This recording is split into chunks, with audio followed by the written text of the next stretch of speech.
Sinong umaahon, tayo ba o sila? Tayo ba sila? Mga ngiti nila habang nakalubog ka pa. Saan napuntang bulsa? Pinaghirapan ko mga barya. Minumulto na ng mga pangako nyo. Hoy, makinig kayo. Naku bayang sinilangan ng pundo ng ating bayan. Kinukura ko at winawala sa mga nasa upuan. Mga dokumentong puro peke, mga tao yung nagduro sa mga pangakong di natutup. Pila na lang ng law sa bawat salin ng buwis. May buwaya nakangiti, may balak na nakawin. Pera ng bayang minimiti, tinadaan sa mga multong proyekto ang pangungupit. Di man lang naisip mayroong mga taong nagigipit.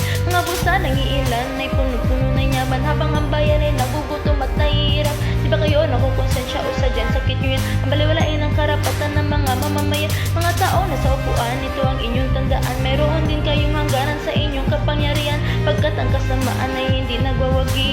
Hoy, makinig kayo.